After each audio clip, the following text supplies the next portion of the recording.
আমাদের প্রতিপাদ্য স্কুল বন্ধ হলে শেখা বন্ধ হবে কেন? আপনারা যেসব অভিভাবকরা তাদের সন্তানের স্কুল বন্ধ হলে চিন্তিত, তাদের জন্যই আমাদের এই আয়োজন। অথবা যেসব অভিভাবকরা আরো চিন্তিত যে তাদের শিশুদের স্কুলে যাওয়ার টাইম হয়ে আসছে, সেসব অভিভাবকরাও শিখতে পারেন আমাদের এই রিডিং পড়ার স্ট্র্যাটেজি। এবং আমরা ইংলিশ রিডিং পড়া কেন আগে বেছে নিয়েছি? কারণ বেশিরভাগ বাচ্চারা এই ইংলিশ রিডিং পড়ার ক্ষেত্রে বিশেষ ধরনের প্রবলেম ফেস করে থাকে। সো আমাদের রিডিং সিক্রেটস লেসন 2। আগেই বলেছি আমরা পুরো রিডিং পড়ার স্ট্র্যাটেজিকে মোট 10টি চ্যাপ্টারে ভাগ করেছি।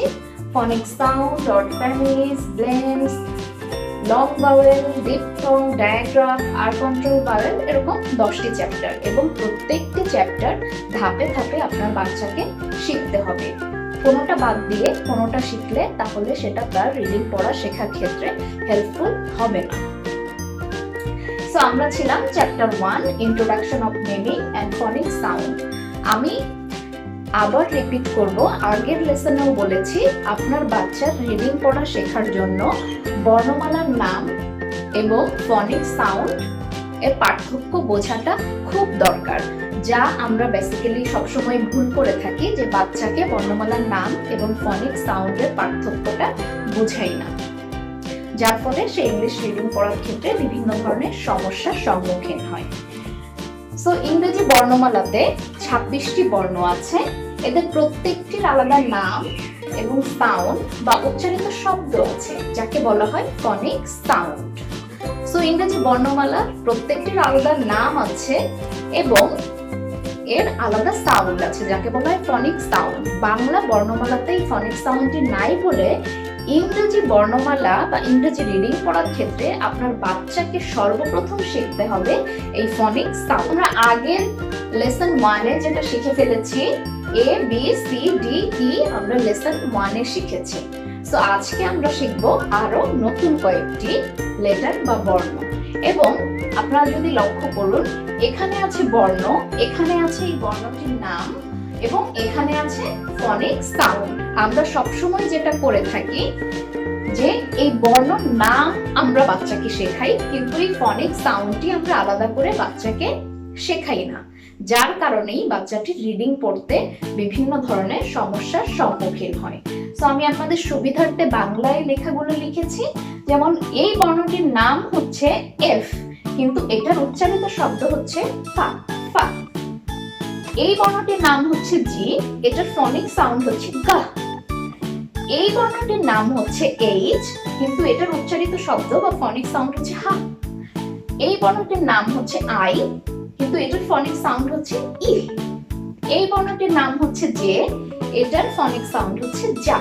সো আপনারা বুঝতেই পারছেন যে বর্ণের নাম এবং ফনিক সাউন্ডের মধ্যে একটা বেসিক পার্থক্য আছে। একটা হচ্ছে বর্ণের নাম এবং এটা হচ্ছে ফনিক সাউন্ড বা বর্ণটির সাউন্ড আসলে কেমন। সো এই সাউন্ড যদি আপনার বাচ্চা বুঝতে না পারে, সে কিন্তু ইংলিশ রিডিং পড়া শিখবে না। এই সাউন্ডগুলো আপনার বাচ্চাকে এমন ভাবে অনুশীলন করাতে হবে যাতে কোনো বর্ণ দেখলেই আপনার বাচ্চা বুঝতে পারে যে এই বর্ণের ফনিক সাউন্ড কি হবে, অথবা ফনিক সাউন্ড শুনলেই বুঝতে পারে এটি কোন বর্ণের সাউন্ড। সো আমরা এই স্ট্র্যাটেজিতেই আগের লেসনে প্র্যাকটিস করেছি এবং এখানেও প্র্যাকটিস করব। এফ ফর ফ্লাওয়ার, ফা ফা ফা। জি ফর বাবলস, গা গা গা। H for heart, ha ha ha. E for igloo, I. J for jog, ja ja ja. এবং এই ফনিক সাউন্ড প্র্যাকটিস করার জন্য বিভিন্ন ধরনের স্ট্র্যাটেজি আছে। এখন আমি আপনাদের একটি ফনিক সং শোনাবো, যেটার মাধ্যমে আপনারা আপনাদের বাচ্চাকে ফনিক সাউন্ড শেখাতে পারেন। ফনিক সাউন্ডটি আপনাদের ভালো লেগেছে। তো আজকে ছিল আমাদের এই পর্যন্তই, এবং আমাদের পুরো লেসন থেকে আপনারা কেমন শিখলেন বা আপনাদের রেসপন্স বোঝার জন্য বরাবরের মতো থাকছে আমাদের কুইজ।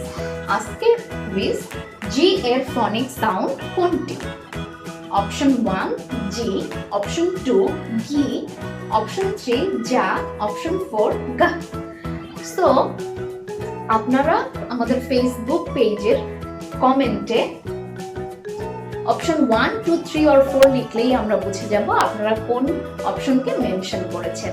এবং আমাদের ফেসবুক পেজের প্রথম সঠিক উত্তরদাতা এবং ইউটিউব চ্যানেলের প্রথম সঠিক উত্তরদাতা এই দুজনের জন্য চলে যাবে বিশেষ পুরস্কার। এবং পুরস্কারটি হচ্ছে আমাদের পুরো লেসনের সফট কপিটি আমরা মেসেঞ্জারে অথবা ইমেইলে তাকে সেন্ড করে দেব।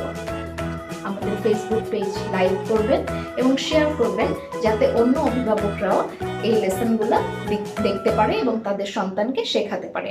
এবং আমাদের ইউটিউব চ্যানেলটি সাবস্ক্রাইব করবেন। ধন্যবাদ সবাইকে।